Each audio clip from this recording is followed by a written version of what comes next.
नमस्कार. मी एक मच्छीमार व्यावसायिक आणि तसेच पर्यटन व्यावसायिक दामोदर तोडणकर.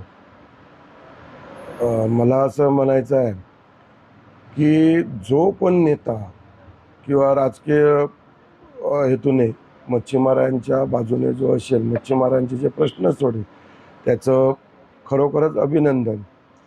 काल जी प्रेस घेण्यात आली, त्यात वैभव नाईक म्हणाले, की अ, पालकमंत्र्यांनी सांगितले बोटी पकडायला, की आमदार सांगतो सोडायला, की यात कुठेतरी देवाणघेवाण असेल. देवाणघेवाण जर मुद्दा जर त्याने जर मांडला असेल, तर माझं असं म्हणणं आहे, की गेली 10 वर्ष तुम्ही आमदार आहात. बोटीवरून तुम्ही एल बोटी पण पकडून आणल्या. पण त्यानंतर काय झालं? बोटी चालूच होत्या. सत्ता 2.5 वर्ष तुमची होती. तुमचा पक्षप्रमुख मुख्यमंत्री होता. मग हे प्रश्न सुटले का नाही? मच्छीमारांचे जे वारंवार भेसळवणारे जे प्रश्न आहेत, ते तुम्ही त्या टायमिंगला त्या काळात का नाही सोडवले? आणि एल-ई-डी आणि पर्सन नेटवाले जर हप्ते देत असतील, तर हे तुम्हाला कसं काय कळलं?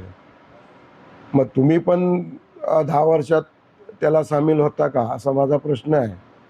जर ते जर हप्ते घेत आणि आताचे जर कोण आमदार असतील आणि ते जर देवाणघेवाणच्या ह्याच्यात असतील, तर तुम्हाला कसं काय कळलं?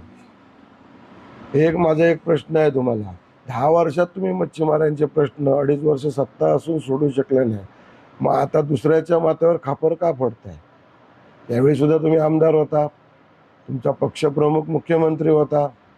पण एल-ई-डी, फिशिंग, मल्पीचे ट्रॉलर्स हे जे सातत्याने आमचं मच्छीमारांची रोजीरोटी पळवून नेणारे जे आहेत, चोरणारे आमचा उदरनिर्वाह बरखास्त करणारे ज्या बोटी आहेत, यांचे प्रश्न तुम्हाला सुटले नाही.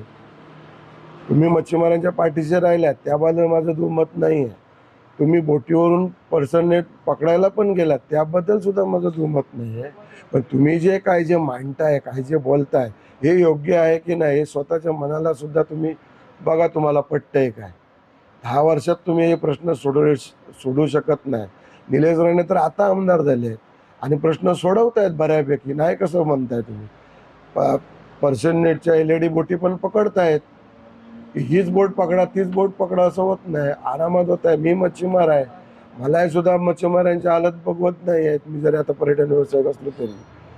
आणि जो मनुष्य सातत्याने प्रयत्न आमच्या बाजूने मच्छीमारांच्या करेल, तोच आम्हाला प्यारे आहे. आमचे कित्येक वर्ष माझे वडील मी लहानपणापासून बघतोय. माझे वडील कपडे करायचे. बाबा कुठे चाललाय? तर अमुक प्रश्नासाठी चाललाय. अमुक उपोषणासाठी चाललाय. किती काळापासून आमचे प्रश्न तिथेच प्रलंबित आहेत. अजून कोणी पण सोडवू शकलेला नाही आहे आणि तुम्ही आमदार असताना सुद्धा ते सोडवू शकला नाही आहेत. एवढंच मला म्हणायचं आहे.